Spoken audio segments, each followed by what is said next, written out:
It appears we're live on YouTube and not yet on Facebook.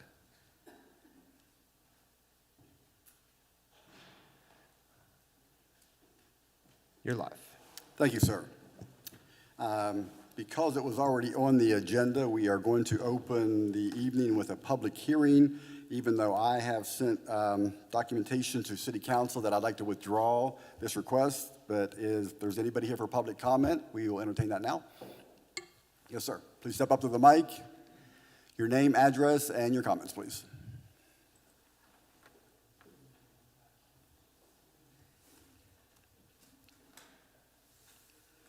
Patrick Varchetto, 217 Sylvester Drive, Elkins.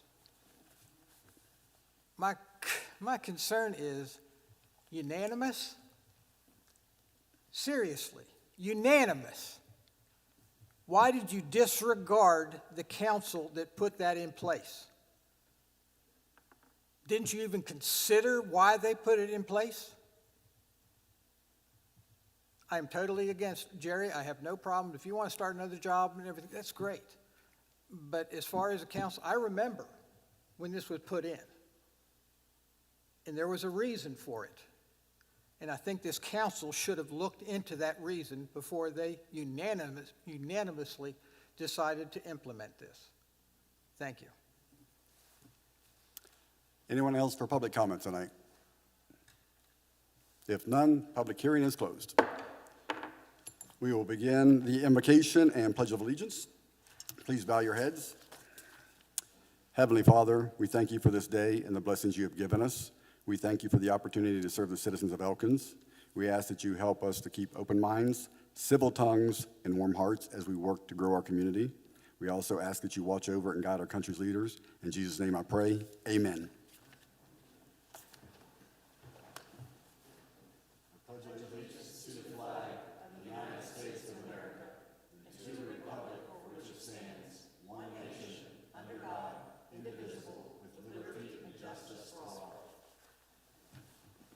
I will now call the Common Council meeting to order and ask our city clerk to take roll, please.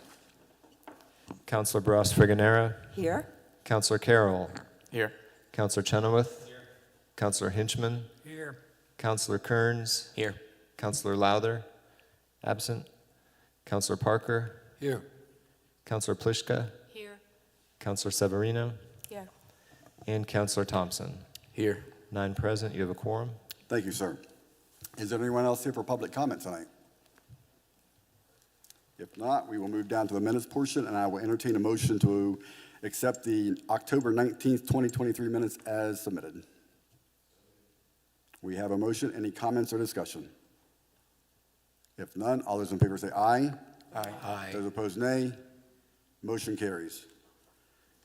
Under correspondence and notifications, okay, we'll move down now to your committee reports, and we will start with Councilor Parker, please.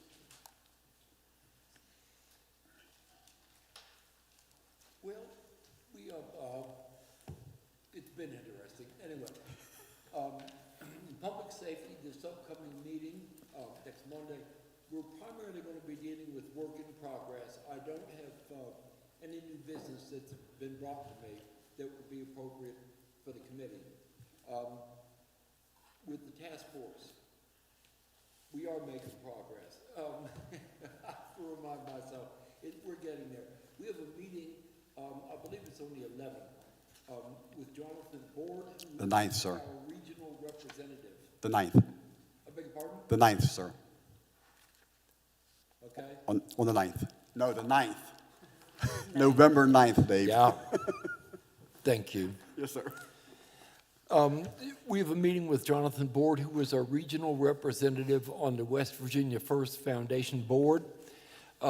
He is going to be meeting with the sub-region group of 5 counties and their combined municipalities that we have put together to understand straight from us the priorities that we would like to have him take to into the work of that foundation board. Furthermore, I expect to be finalizing the MOU between all the members, all the participating entities in that subregion, so that we can go ahead and get a white paper started, have the research done on the feasibility of a really comprehensive treatment center and follow-up treatment programs for this region, primarily for the sub-region. And I'm looking forward to see what that's going to bring. And as we have progress on that, certainly we'll keep you all posted. I think that's all that I have for this evening, sir. Thank you, sir. Councilor Bros-Verganera. Hi, yes. Glad you're feeling better. Thank you. It's been a long time since I've been here. Me too. Feels like. The tree board is, you all probably received today a press release talking about the survey that we're doing in order to put together our urban forest management plan, which is part of our directives as being a tree board.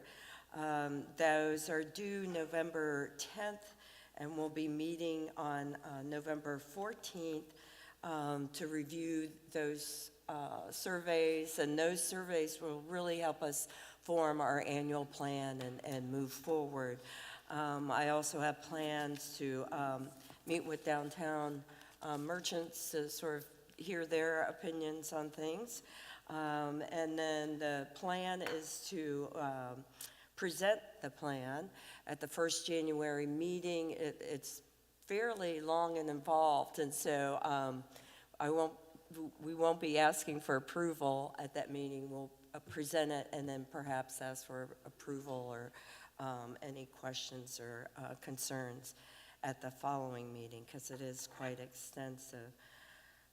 Municipal properties will be meeting Monday the 13th with our news schedule at 11 o'clock. Note that down.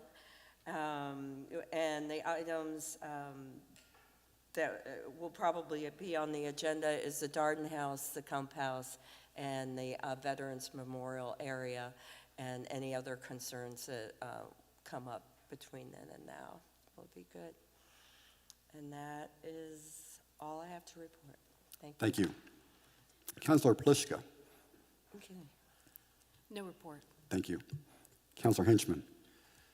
In respect to finance, we've not met since the last time. We will meet in the second Monday at 1 o'clock from here on out. I do have one other thing to state, that first quarter of last year, we had 20 new businesses. First quarter of this year, we had 29 new businesses. So keep doing what you're doing. You're doing it as well. That's a 31% increase. Thank you. Councilor Chenoweth. Personnel Committee, I don't have a report, and our meeting on Monday is canceled November 6th. We're canceling that meeting. That's it. I think we're fully staffed, so we're good for a while, right? Yeah, Hopefully. no issues. Yes, that's a good thing, finally. Yeah, because we know that workforce is a challenge right now. But I think we're in a good place thanks to this council. Councilor Kearns. No report. Thank you. Councilor Sabrino.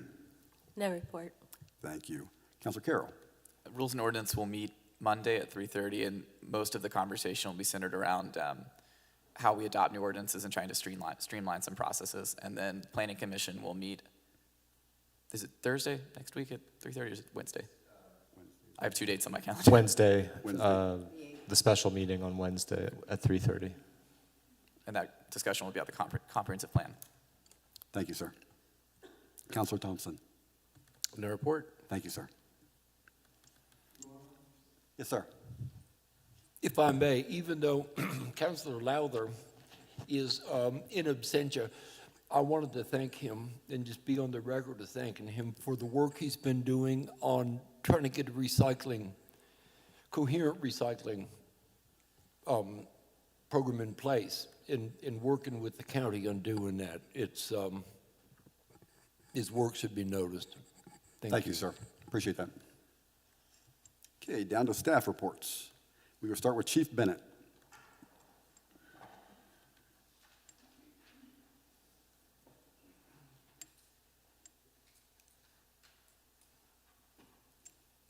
Good evening. In October, the Elkins Police Department responded to 511 calls for service that generated 14 cases and 9 arrests. Haven't got to talk to you since the festival, but we had a really smooth Forest Festival. That makes 2 in a row, so pretty happy about that. Call volume for that week seemed to be much lower than what it normally is. We had very little problems. Made for a good week for all of us, and I appreciate all the other departments' help with everything that involves us, and especially operations, getting things out there to make our lives a little bit easier, so I do appreciate that. Shouldn't have said it out loud, Chief. Yeah, wait Look for out for next next year, year. right? Saturday, we're doing entry-level testing for the patrolman positions that we have open. Good thing, we have a lot more applicants this time than what we've had in years. So hopefully, after Saturday, we'll have a good applicant list established, and hopefully everybody passes that. That's over 20, is that correct, Chief? It's over, last count was over 20. And And last time was 6? yeah, we've been in the 5 to 10 range Right. for the last few years when we test, so this is significant improvement if they all show up, so we'll see. Our 2 canines are online now, out doing good work. They're both certified through September of 2024. The first one with Patrolman White Drax had an apprehension in his first week on a stabbing suspect in Beverly. Tracked him down, found him, was able to get him into custody without any use of force or anything, so that's a good thing, already showing their effectiveness. Over the past few weeks, we've had a few significant drug seizures. So it just shows, one was over a half pound of methamphetamine. So it just shows the guys are out, it's here, and we're out getting it. So doing the best we can with it. Other than that, unless anybody has any questions, I have nothing else to report. Chief, I have a question. Sure. So, the Mayor alluded that we were fully staffed. Or is that, so, and we talked about, the issues with personnel, and are we now at a level, I know with Officer White, have we filled all the positions that we need to fill with the Elkins Police Department? No, we're still 3 positions short. Oh, okay. Oh, for clarification, that would go through civil service, it wouldn't go through personnel, that's why. So, Okay, is I that- was just sorry, like, not my- that's wonderful, that was Yeah, no, great. clarification on that, sorry. Okay, so it's still 3 positions? positions. Okay, were we, just to clarify too, has there been any progress with the incentives? I know we had the one, were there any more? with Yeah, the absolutely. incentives? Well, we hired the one with the one certified officer with that incentive. He's on a conditional hire, so once he becomes a full-time employee, he'll be eligible for that. This testing cycle, hopefully we will have a few more. There are a few certified officers who have applied. Okay, Again, we'll see who shows up, and then we'll go from there. but there's 20 There's 20-some applicants. and we need 3? So we have 3 hopefully, spots. yeah, I understand how that goes, but that's awesome, good deal. Yeah, I mean, I think to answer your question a little bit better, I think those incentives that we put in place are attracting a lot of attention. I think that was a very good move.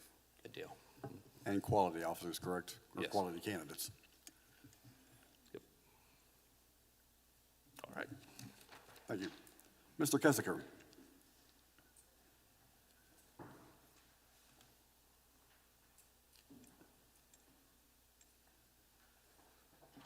Mayor and council, good evening. I have a pretty brief report for you this evening. Quick update on the leaf pickup. We're a little behind schedule. We've had the leaf truck break down twice on us, and for some reason, we've also been hit with the flu bug in the department. We've had 3 guys out with the flu, so we fell behind, but the guys are working very hard to get caught back up. Mother Nature didn't help either. When we woke up with some snow, made the leaves more like concrete, so we are a little behind on that, but we will get caught up. The guys assured me that they have a plan in place, and we'll get it taken care of. The room that needed constructed in the basement of the building for the automatic transfer switch is finished. The block wall is done, minus about 2 or 3 blocks around some piping that'll probably have to be relocated. A lot of the piping has already been relocated, and I'd like to apologize to the police department for the inconvenience it caused with your all's restrooms. But rest assured, they are fixed now, so you should be good to go. If you have any problems, please let me know. The crews will be out tomorrow, finishing up with Christmas decorations for Saturday evening's event. They've been working pretty hard getting that taken care of as well. I just really want to commend them. They multitask and divide and conquer extremely well. So my hat's off to them for as good as they do with the many tasks they have to do.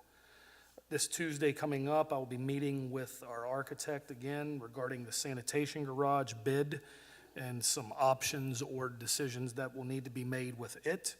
And I'm also going to talk to him about the HVAC needs. We've had some heat issues over the past couple days. The mayor jokingly said the last 2 emails I sent to him were both, our toilets don't work and we don't have heat. So apologize for that, but I hated to be the bearer of bad news, but that's where we were at one point. The heat is working, but I'm going to stress to him that the bid needs to go out this month, by the end of this month with no exceptions. We have to have heat in this building. As a reminder, City Hall will be closed on November 10th in honor of Veterans Day. And I'll close with my report for code enforcement. 18 permits have been issued, totaling over $600,000 worth of improvements throughout the city. So we continue to have people invest in the city, which is a good thing. 2 new zoning permits have been issued for small businesses. And on the dilapidated properties, the first 4 are 100% complete, cleaned up, reseeded, and done.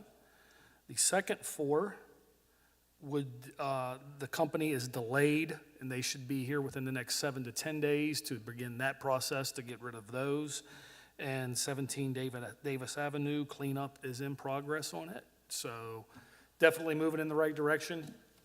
Everyone in the operations division does a tremendous job, and I'm proud to be a part of them. So if you have any questions, I'll answer them at this time. Not a question. I'd like to thank you and Jesse. I like seeing the building permits back in writing again. I appreciate that. Thank you. Absolutely, absolutely. I have a question about, Yes, you sir. mentioned the issues that I guess City Hall is facing, I guess, with the toilets and the heat. Can you, We had to relocate some lines when we put up the block wall downstairs. And we had to relocate a couple lines where the automatic transfer switch is going.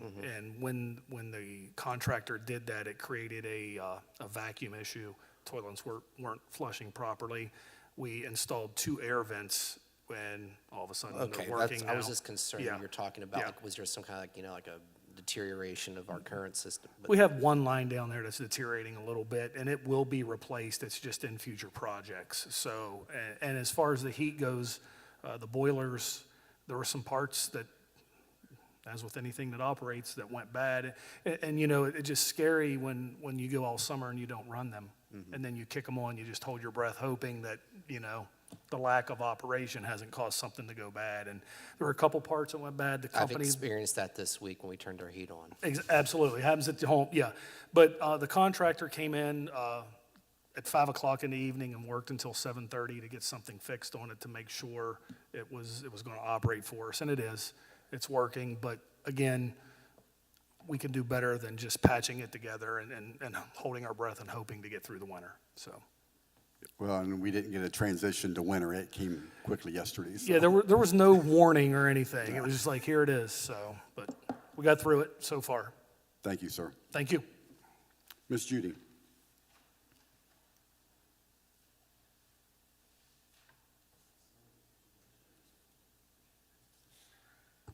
Good evening. In your packet, you have, we received a quarterly P-card rebate in the amount of $4,080, and you can see the breakdown of expenditures by fund and what each fund received by that.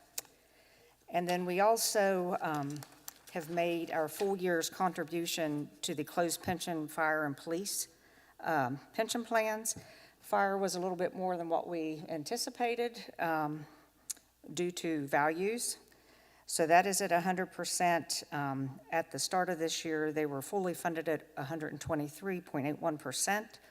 Once they reach 125%, the city does not have to contribute anymore, but they anticipate the city contributing the next couple years.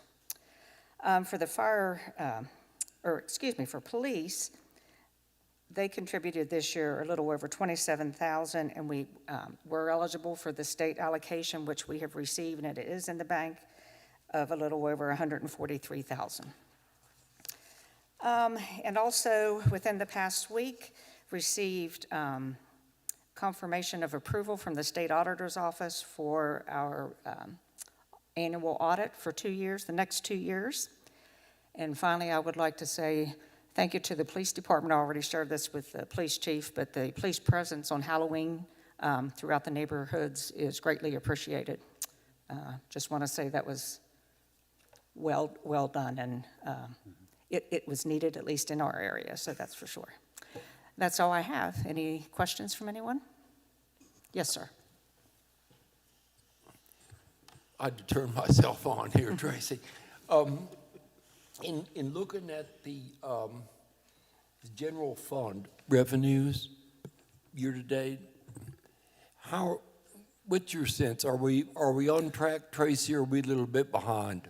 I'll have that report definitely at the next one, but every fund is doing well, and I believe the general fund is a little farther ahead than where we anticipate what average has been at this time of the year. I can tell you the building permits and then the B&Os that's coming from that, we received a check today from one location in town from the contractor for $45,000 in B&Os. So that was nice, but Good. yeah.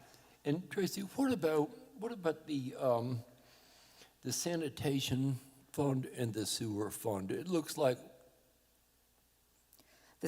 we're kind of bleeding there. Sanitation fund is very healthy. It's the Wastewater. the wastewater fund is, it's starting to come back. We had the first part of the rate increase. It's coming back, slow but sure, kind of just like it did with water. Water got down to bare minimums, but it's coming back. It'll take time to come back, but I'm optimistic.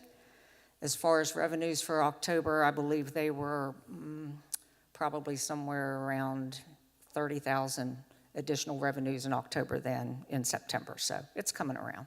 And correct me, Tracy, if I'm wrong, but September we were down, and we typically see that trend right before Forest Festival, is that correct? That's correct, and probably we'll see that the month of November because you got Christmas coming up, so it's just a balancing act from Forest Festival through Christmas, and then once people start getting tax refunds, you can see it pick back up, usually in February or March. Thank you. You're welcome. Any other questions? Yeah, I just wanted to make an observation and make an apology. In case you're mystified by the questions you're getting, unless I'm missing something here, I think I might have put last month's treasurer's report in this packet. Okay. So she meant to give you some information about the P-card rebates, and I fumbled that. So we can send that around by email later. Sorry. Apologize. But I had a question on the financial stabilization funds, the balance that we have now. Is any of that earmarked for something special? I vaguely remember that one of our projects were going to be assisted by the Well, fund. we're hoping, depending on what the HVAC project comes in at, we Okay. may have to tap into that. I don't have that other information in front of me, so I'm not aware of anything. Counselor Henchman, are you aware of anything right offhand? No. No, that's the only thing that we are anticipating having to use it for right now. So that's a fairly significant amount of money that we have. Yes. Is this like, because I don't remember how much we've had in the past, is this pretty high compared to maybe 5 years ago? It's actually a little low, if you Really? recall, over the last two fiscal years, in July of this year and then last July, we gave the Development Authority, I think it was $200,000 Right. each fiscal period for that, toward the Civic Center. Mhm. Okay, Okay, great, thank you. Thank you. you're welcome. Chief Himes.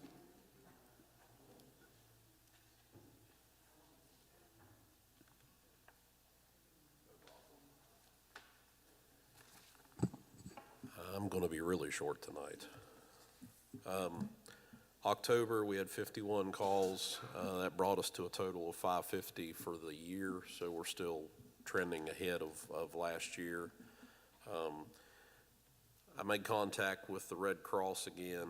I believe I reported on this the last meeting. They're supposed to be giving us a delivery of smoke alarms tomorrow. We've got a couple requests this week, and we had just ran out of what we had. So we'll have some more smoke alarms for installation where needed. Monday, command fire testing will be in town to do the annual third-party test on the aerial ladder. And on the new engine, I don't have anything significant to report. I played phone tag with the production engineer today. They're still in the process of moving things to the new facility, and I'm sure that's woed some things up. I do know that the body is back from paint and is at the new facility. They were hoping to get the pump frame built in the last week, so I hope to hear something very soon. Excuse me, and make another mid-build trip up to see how things are shaping out. Other than that, anybody have any questions? Okay. Thank you, Chief. Thanks. Mr. Stokes. Thank you. I was told I was talking too close to the mic last night, now that we have things turned up, so let me know. One thing I wanted to give an update about tonight was the TIF, the tax increment financing. There was a lot of work on that in the spring, and you haven't heard anything in a while, so I just wanted to update you. As you may recall, you have a TIF district downtown now that as property values marginally increase year to year, those amounts are paid into a special account held by the city. And one of the mechanisms that enables is that the city can issue bonds as it starts to get a sense of how things are increasing and what it feels confident it would be able to pay back. There was much talk of this $25 million amount. Keep in mind the period of the TIF is 30 years, and that $25 million amount is an absolute ceiling, the most wildly optimistic. You know, if the values increase really in an unexpectedly high way, that's the ceiling after which you would have to take action to get that additional value.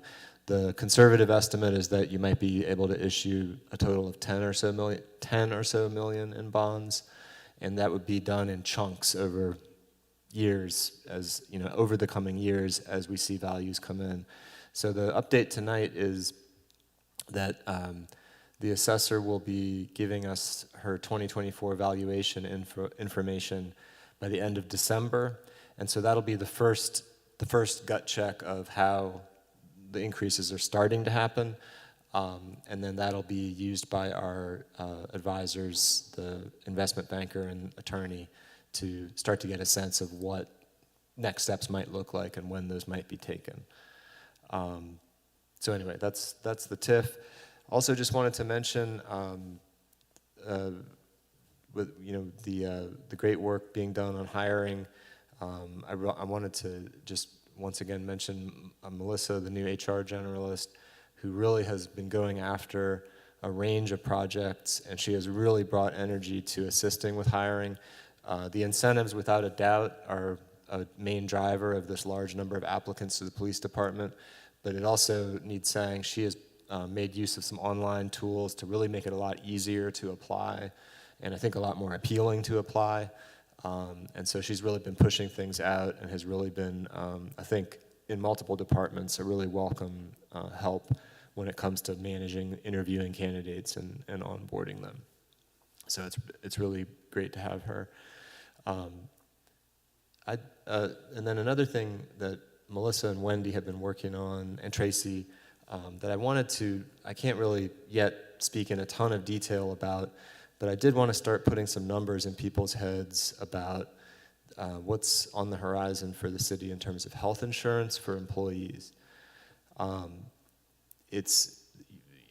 there's going to be it's going to take some hard work to figure out how to thread a tight needle where we are able to deal with next year's 13% increase in overall costs in health insurance, while still, not trying not to erase the recent pay increases that employees got. And just to kind of throw some numbers out there, and these are approximate, but the total cost to the city right now across, I believe, all funds is about $827,000. There'll be that's what the city is paying, and of course employees are making their own contributions. If we basically kept doing things the way we're doing right now, as a result of the increase we'd be looking at for next year, the total cost to the city would go up by something like $100,000. The employee share would expand as well.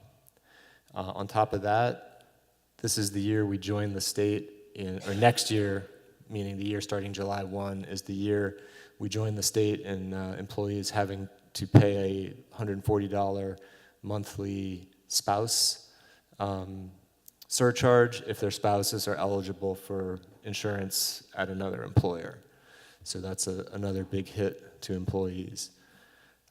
So what is being worked on is a way to, like I said, try to deal with that without doing too much to those wage increases.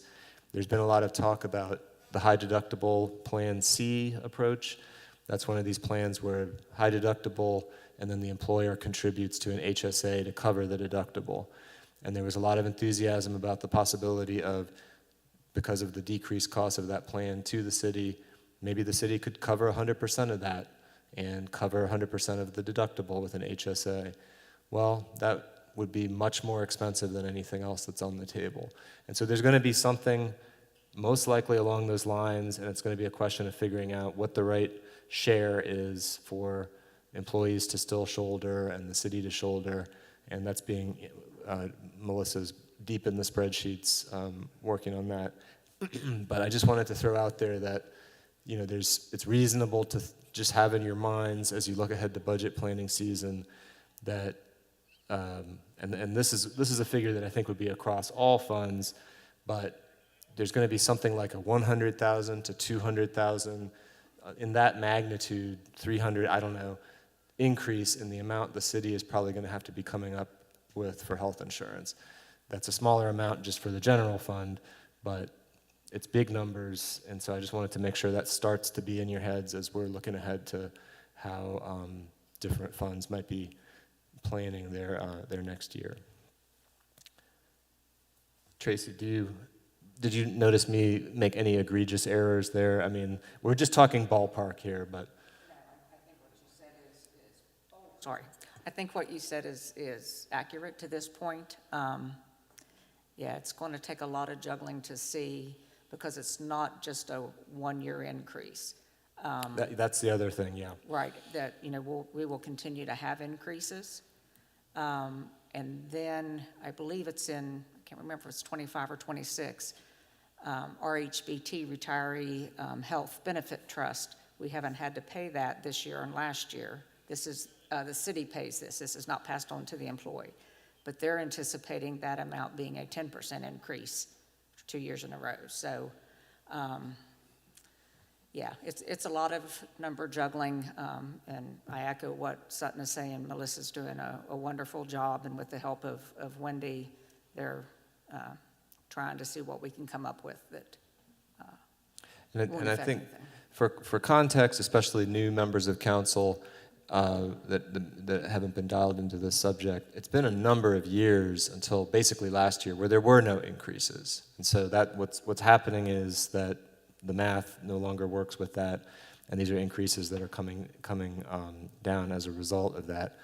But it's really important in your dealings with constituents, or if you happen to talk to employees. Obviously, there is concern that, we just got these raises, and that's just to cover these increases. And there's no way to predict exactly how that will all turn out, but it is top of mind among the people working on it that we're really trying to figure out how not to do that to the employees. So That's the goal, and that's what's being kept in mind. So, yes, sir. Question, and Ms. Judy, this may be for you as well.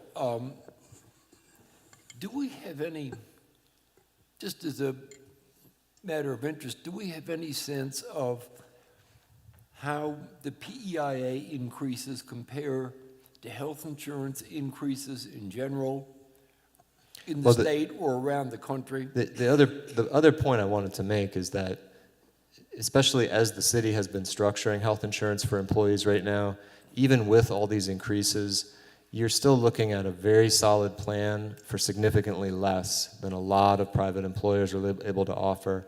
And even, frankly, even with all the subsidizing that goes on at the state level, I mean, I'm in a family where there's a state employee, and my wife's PEIA costs are well over double, we would be paying well over double what we're paying here. So I can't say what how the trends compare, but I mean, I don't think anyone else's plans stays flat. But I think the actual amount that it costs employees is relatively low for what they're getting. Thank you. May I just make one other comment, too? In the recent years past, when I've looked outside to potentially try to get quotes for our employees, for the city, I'm being told by outside companies they won't even quote because there's no way to compete against PEIA. And the phrase is, they like to stay in the black, PEIA is in the red. And what hurts the municipalities, county commissions, that's such, we don't get subsidized by the state, not like state employees do. So that's, we have to take that brunt on. Thank you. And then just one final unrelated thing the mayor just reminded me, we did just get this year's inspection report on the Davis Avenue Bridge. The condition is still poor, of course, and that bridge has been accepted into the DOH non-state-owned bridges program earlier this year, and at some point before 2030, which is as much of a time frame as we've been given, the state will be taking the lead on, we'll be performing the work to repair or replace it, but the city is supposed to have input on design. So if you want to stop by and look at the report, or I guess I can actually email it out to everyone, so look for that. And Mike, did you have anything else on that? I mean, I know that you had talked to Mr. Keller. Yeah, we've talked to Mr. Keller, and the state's working on a few things, and they're going to get back to my office with findings when it comes to engineering. Right. And they're going to do every effort possible to, in the last discussion I had with them, to be in front of that 2030 timeframe. But to squash some rumors, we don't have a time frame at this point, correct? We do not have a time frame at this point. Thank you. But we were assured that we would have input in the design of the bridge. Thank you, sir. Thank you. Anything else? I had a question of clarification. Tracy, when you were saying, like cities and counties do not get any sort of subsidy in regards to PEIA. So, but state employees, if they're employed by the state, their health insurance is subsidized. Yes, and I believe the way it's worked in the past is they have given, correct me if I'm wrong, I'm just trying to recall news, but they've given state employees raises to cover the increased cost. And now I believe the state formula for state employees is 80-20. And I believe the last couple years, the state has gone into the rainy day fund. Do you know if that's right, Cody? To help offset some of those, but yeah, they're seeing increases as well, but the state can give them money to help offset that.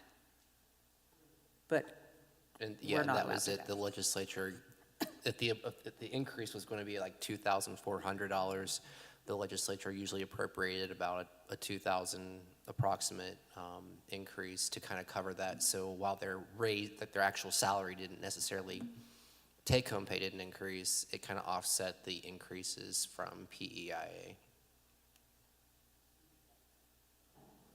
For like teachers and state employees. Anything else for Sutton today, or Tracy? No, sir. Anything else for Sutton or Tracy today? All right, if not, we'll move to Ms. Roberts, please. Thank you, Mayor. Just one other thing about the PIA. I think you all know there's two separate systems here. There's the one that state employees are covered by, the one we're talking about, and then the PIA was made available to local governments like cities, county commission. That is totally separate from the one that covers state employees. So when you talk about it, you get the same kind of coverage, but the premiums, increases, all of those things, they change from that state coverage to what the city or the county or any city or county has. They're not the same. I don't have anything particular, Mayor. I've been working with several of the administrative officers and some of the departments with things that I think will be coming to committees and hopefully then on to council, but nothing specific at this time. And one other thing to follow up about the Davis Avenue Bridge, council approved the the MOU presented by the DOH, I'm not sure how many months ago, and it's very clear that we'll do this if we have enough money. So we don't want to forget that either. You know, there is a promise and a commitment to do the design, get the funding, because that money for non-state-owned bridges is being administered by the DOH because they've got the expertise. But it is very clear in that MOU. We hope we're going to be able to take care of all these, but if we don't have the money, we're not. So just so you remember that. Thank you so much. I have a question kind of with what Jerry kind of just said with, because we're talking about the Davis Avenue Bridge, but is there like, or maybe the clerk could help us out with this, is there a report on the bridges of all city bridges in Elkins that, you know, are we're responsible for, not state bridges or U.S. highway bridges? I think that's the only one we have. Is that the only one? I believe it's not on a state Or state or right federal away. highway, yeah. I mean, like the 11th Street Bridge, that's theirs. Yeah. You know, and the one in the industrial park coming over, that's all theirs. I don't believe there's any other bridge the city owns. Okay. Or that's on their street, Right, I should say. okay. Except for the walking bridges. Yes, Yes. the walking bridges, the swinging bridges, whatever you want to Right. call them. Yeah, that's a whole other thing. Yes, That's why they're closed. that's another topic. Okay, moving down to the approval of vendor invoice payments. I will entertain a motion to accept the invoices as presented for October 16th through 27th, 2023. We have a motion. Any comments or discussion? If none, all those in favor say aye. Aye. Those opposed, nay. Motion carries. Moving down to new business. And I'm going to reiterate that as I sent the email to most of you, or all of you, and it was in the paper yesterday, I briefly entertained running for a second position, very briefly, that's what I'll say. Realized the timing wasn't good for me right now personally, and with some stuff we have going on in the city. However, in doing so, I didn't realize that our charter doesn't match what the state allows, and I'm kind of a stickler when it comes to policy, which is why I had asked Sutton to push forward with this. However, with the divide that it has caused our community, I would request that we don't pursue it, but that is strictly up to council right now. So I'll entertain a motion to either dismiss or to approve.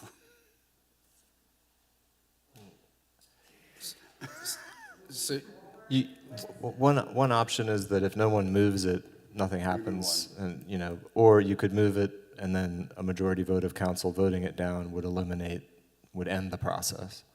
so we would either move to Move on. and leave dismiss as or is. move It's to, not the thing. Or actually vote on it. Right. yeah. There's not really a move to dismiss, but no one could move it, which would kind of leave it hanging, or you could move it and then it could be voted Leave it down. hanging, would that mean it's still in kind of limbo, or would No. that mean, That means no action taken, it's dead in the water now, so. okay. So no action taken, we can move on. So, I mean, My preference would be that we would move on, so if there are no objections, I would like to move on with no action taken. Any objections? Moving right on. Resolution 1690, authorizing acceptance of U.S. Department of Justice Edward Byrne Memorial Justice Assistant Grant Award for law enforcement technology upgrades. So moved. I am going to recommend that someone make a motion that we probably go to an executive session for this one. And I have some questions too as well for discussion. Do you want to do those here or an executive session, sir? I want them to be in the public. Okay, that's fine. Yeah. So before I ask any of these questions, I just want to frame the discussion so it's productive. Is there a motion? Didn't Counselor Hinchman motion? I just wanted to check, thanks. Okay. And so I think one framing on this isn't about what can be done legally, rather this is what ought to be done. So we have to ask ourselves what kind of community we want to be, how do we want to promote public safety? And so second thing, this should be a conversation about how do we weigh privacy, safety, general freedom, and kind of what's the vibe of our community, right? Do we want street cameras on every corner like New York City? I was just there the other week. It's interesting. And then secondly, like why I also think we should do this in the public. We owe the community a thoughtful discussion about the choices we make and a pretty thorough explanation. So I'll kind of read through the questions I have, and then that way the public can hear. So one's procedural, and we had a long discussion about this, and I would say the procedural bit is perhaps not as important to me in this moment. I think that's sort of a let's do better in the future issue, but the award was just received August 10th, needed 45 days, a period to approval. Mayor Marco accepted that September 19th, and we didn't see it on the agenda in that time period, so sort of why now? Second question is where Actually, can we address these one at a time if you don't mind, Sure, Counselor? yeah, we can do that. Yes, Yeah. if we could with that. And Dave, did you have a comment you want to make here, or would you like me to go with? Okay.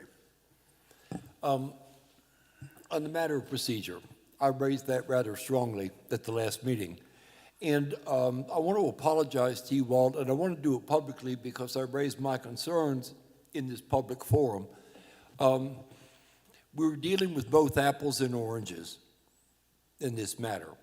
And that's where I think I got off the track. Because this is not a grant per se. It is a congressional earmark, it's congressional appropriation that we as a council approved the request for. Correct. At the time it was submitted to our senators. Then when we were successful in our request for that appropriation, the Justice Department told Chief Bennett that he needed to sit in front of a computer screen for 20 or 30 hours to learn how to handle this as a grant, even though it is in fact congressional earmark, it's congressionally appropriated funding. I was thinking about it purely in terms of how Justice wanted us to deal with it once we receive it. That gave them, and will give them, a coherent way to understand the management of the grant, of the funds that they've awarded under their program. So what I want to say is I do not believe at this point that it was necessary for us to approve that again. Because when we applied for congressional funding, we essentially approved it ourselves because it was not just a grant, as it would be, for instance, from the Benedum Foundation or from some other governmental entity. And so forgive me for that confusion on my part, and most especially the mayor. We're good, sir. Anyway, yeah, that's where we are. And I would like for that particular concern to be off the table. I really strongly believe it does not need to be on the table at this point. Mea culpa. Thank y'all. To follow up with what Dave said, the Byrne grant itself was the mechanism for us to receive the money that was already approved by former council. And I understand a lot of the council members here now weren't on council at that time, but that was May 19th of 2022. It was a 6-2 vote. So I can tell you now with two councilors being absent. So I have a very good memory when it comes to this stuff, so I don't feel like I was out of line because that one was already approved. The other $10,000 grant hadn't been seen by council, which is why I had not accepted it at that point. So, yeah, I kind of agree that it seems like. So we think that part's good. Okay. And so more importantly, so we'll go one by one here. So second question here, where are these cameras going to go? Or perhaps where wouldn't they go? Like what's the litmus test? What's the decision-making process for placement to it? And this is my greatest concern, and some folks I've talked to, some constituents are like, I'm probably okay with a camera and a license plate reader at the Veterans intersection or at the 5-lane or Kroger. That seems like really reasonable. But if there are other locations, maybe I scratch my head more. Because like fundamentally, I think I'd really rather answer this question in a private setting. why is that? To explain this entire project, there are security concerns that I would much rather discuss. I have no problem explaining those to you and easing your concerns, but I would rather do that in a different setting. I do feel comfortable saying that the cameras will not be used to spy on. They will not be used for monitoring. We don't have the staff for that. They will be used a lot for evidence after an event happens. I can say that in public, but I agree with Chief. Some of the sensitivities when you're putting a security system in place, you can't give somebody the keys to circumvent it. Perhaps I'm going to return back to that. Excuse me, if my colleague, Mr. Carroll, would like, I would be pleased to make a motion that we address some of the detail on this in executive session. Should we maybe go through the rest of these and then go through that? Because again, this is also like, where's the boundary of this conversation? Because I fundamentally believe that this ought to be more public. Yeah, so, which goes, this kind of dovetails on something you just said. So what's the process for monitoring? Who's monitoring these? Are you guys using an AI to kind of track things? What's kind of monitoring process? Is there staff time devoted to it? What's that look like logistically? There's not constant monitoring of the system. This is going to be something that is used when we have investigative needs. The city doesn't have the manpower or a command post to sit and look at screens all day. That's the reality of it. And so assuming then that there's some amount of data storage, what privacy protections are in place for that data while it's being held? And so like, so it has this data stored for a month, a year, who's storing it, what are the security measures in place there? What details can you share on that? We are following the national standards for that, is what I can tell you. There are standards in place that we are obligated to follow, so we are following the standards for that.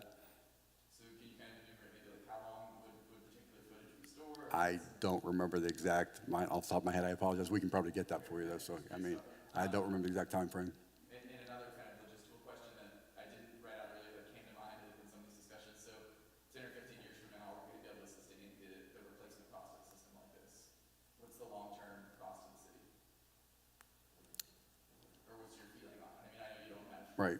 something particular, but like, is this something that normal budget can handle in 15 years perhaps, or that's going to be built into? Yeah, we have factored this on a 10-year program. For me, it would be very hard to make any representation of what things will be in 10 years, whether this will still be an effective system, what the costs will be in 10 years, or anything like that. Yeah, who knows if this is even something that'll be usable in 10 years. But what I do know is that we have the funding to get this system for the next 10 years and be a usable system that's a benefit to us for a minimum of 10 years. Which then also gives us an opportunity, if they are working well and we're looking to upgrade the system, to go after additional funding in the future. So that's a possibility. And these last two questions are a little bit more philosophical, but I think they're the most important question here. So it's in using technology to promote public safety personally, or kind of what's the philosophy in the police department in terms of where do we draw the line, right? So are we just looking to catch drug trafficking or human traffickers, or are we going to use the license plate readers to issue speeding tickets or those kinds of things? If you reference West Virginia state law, it's illegal to issue traffic citations based on cameras. Just, Yes. just real quick, Counselor Carroll, is your mic on? Shoot.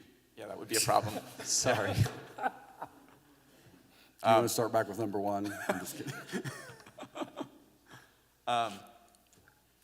Yeah, so then that leads us, I mean, ultimately, like, what's the ethical, moral principle you guys are thinking about in terms of using technology to surveil people, to try to, again, right, like, I know this is going to produce a public good in some way, but it's sort of, where do we draw these lines? Are we going to use facial recognition at some point? Where again, like, what's your vision of this? What are some underlying feelings you have about it, or that the department's going to try to, like, use in these systems?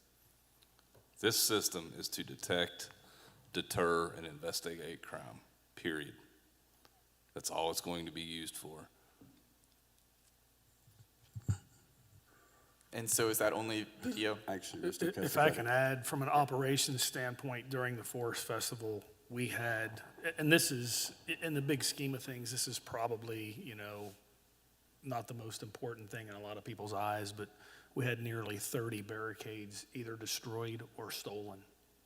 That costs a lot of money and a lot of manpower to rebuild. If we had these cameras, we could probably at some point pursue the people that destroyed city property and caused countless hours of overtime of operations employees building barricades instead of doing other things that the taxpayers need them to do. Just to kind of follow up on the discussion, I totally understand the precipice here of, for investigation purposes, if in that situation, if we saw, you could look at the camera and see the barricades being destroyed. But to go back, would this system have like facial recognition technology? Like that would be, I'm not a super, IT person, but like, would that be a feasible for facial recognition technology? Feasible? Yes. Okay. Is that something you anticipate on using? Again, I would like to discuss the details and capabilities in a different setting. I'm fine to move to go to executive session, but I really do feel like the public needs to hear these answers and needs to know where the capabilities. I don't think we need to play coy about what the city can do. I just think, like, on principle, I think that, anyways, but I move to go to executive session. And we need a reason. What is the exception to go into executive session? Security. Is it going to be? Development of a security device. Attorney-client consultation, you just need to specify what it is, because there are. It seems like it would be the exemption for development of security personnel or device. I move to go to executive session. Well, actually, Dave already made the motion, so we have a motion. All those in favor say aye. Aye. Those opposed, nay.